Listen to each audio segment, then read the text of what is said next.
It was Enrique Peñalosa, ex-mayor of Bogota, Colombia, who said that we know a lot about the ideal environment for a happy whale or a happy mountain gorilla. We are far less clear about what constitutes an ideal environment for a happy human being. Now, a significant component of the challenge lies in the idea of complexity, for humans have far more complex requirements than other mammals and generally have higher expectations for their environment. In this interactive lunchbox event, participants explored ideas, concepts, and technical manifestations of systems to help them determine an ideal environment for a happy human being. The event was structured into two major acts, each act with two scenes. The first act was where participants explored ideas and concepts in a dialogue between a selection of posters and themselves. There was no narrative or order to the posters, the participants providing that part themselves by making notes on their program. Thus, the first scene of this first act provided an opportunity for all participants to view the material at their own pace. In the second scene, a third of the participants led conversations around those posters that resonated the most with them.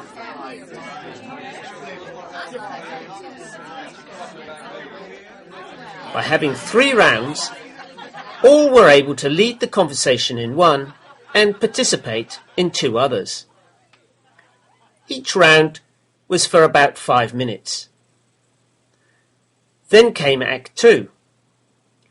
In Act 2, Scene 1, participants brainstormed what they felt should be done less of, keep the same, or do more of to achieve an environment for happy humans. After 3 rounds of about 3 minutes each table group was asked to leave their work on the table and move to the next.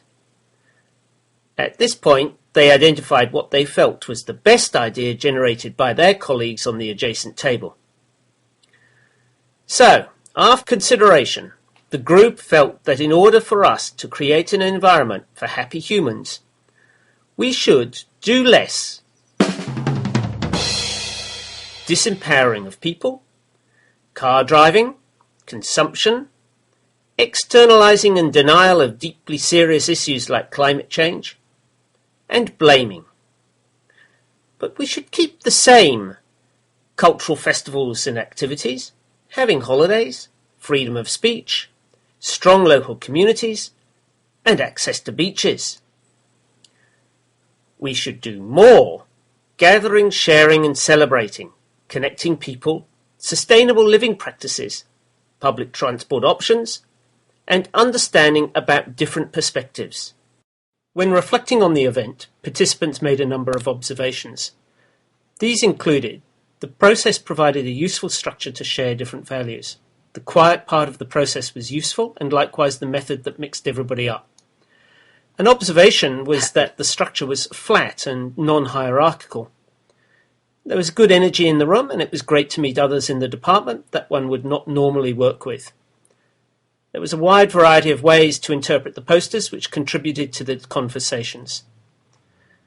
The most difficult of the 3 questions was what to keep the same, and that whilst it is the DSE goal to advocate on behalf of flora and fauna, a comment was that to achieve good outcomes requires listening and working with people who have different values. Generally, participants expressed a high rate of satisfaction from the time spent, which might indicate that they had experienced an environment in which they had been happy.